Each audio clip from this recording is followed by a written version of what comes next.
Hi, this is Rachel Goclawski, cooking with Mrs. G, and today we're going to make Shagbark Hickory bark syrup. Believe it or not, you can make syrup out of bark. The Shagbark Hickory is a tree that produces edible nuts in late summer and early fall, and it also sheds its bark in long strips, as you can see here.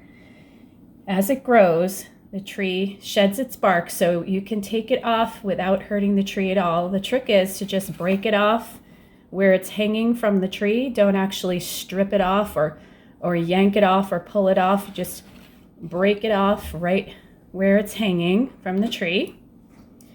And I use about a pound at least to make a good batch of syrup. And when you take it home, you can also find some on the ground. Try not to get stuff that's been sitting on the ground for a really long time. Like this one here was on the ground, so it's got a little dirt on it. You could take a vegetable brush and just brush that off. Sometimes you'll see some lichen. That's not going to really interfere with your syrup either. You see some lichen on here. Again, you can scrape that off. The trick is to make sure that you bake this bark to dry it out as soon as you take it home. Don't let mold set in or anything like that. So what we're going to do is clean this up a little bit. We're not going to wash it. We're just going to scrape it a little bit, break it into little pieces, and we'll get to the next step. So we've got our hickory bark in about 2-inch size pieces, and we're going to stick this in the oven at 350. Okay, so I had these in the oven for about 25 minutes because I wanted them to get a little bit dark on the surface, as you can see, and the fragrance is just so aromatic. It's like a potpourri, like a vanilla and kind of like a nutty. I can't even describe how wonderfully aromatic this is, and that's what you're going to want, is to have a very aromatic scent and just a little tiny bit of darkening on these pieces of bark. And at this point, what you could do is, if you're not ready to make syrup, you could jar these pieces and keep them dry and store them to make the syrup later, or you can make the syrup right away. So the next step is to cover the bark with water in a saucepan.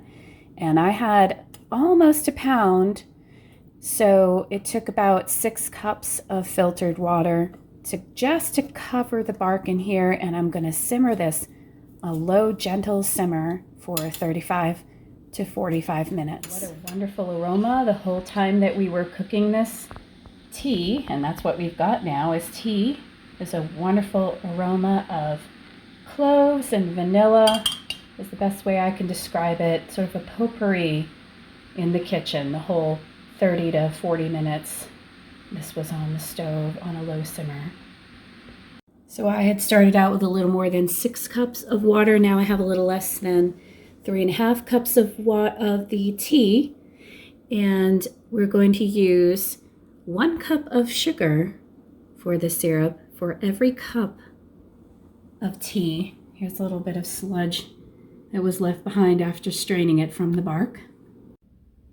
So to make a simple syrup, you're going to need 1 piece of equipment, and that's a digital thermometer, because in order to finish the syrup and keep it from being too thin or to keep it from crystallizing, temperature is key. At sea level, your syrup would finish at 219.5 degrees Fahrenheit. We are at 500 feet above sea level, so you take 1 degree away for every 500 feet. And so I'm going to finish my syrup at 218.5 degrees Fahrenheit. So the sugar and the tea are together in a saucepan. You don't want to actually boil a simple syrup. You want to just simmer it. If you boil it, it will scald the syrup. And we're going to stir this until it comes to a simmer, and then we're going to take the thermometer. So here we have it at a pretty good simmer, and we are at 218.5. We're done. Once you've finished your Shagbark Hickory simple syrup, you can pour it directly into your ball jars and lay them on their side. As it cools, the button will depress and you'll be able to keep them at room temperature for a while. I'd say up to a year. But it is so smoky and so delicious that I think you're going to finish up your syrup real quick. This is Rachel Goclawski, Cooking with Mrs. G. You can find me on Facebook, Instagram, and of course, YouTube. Don't forget to hit subscribe.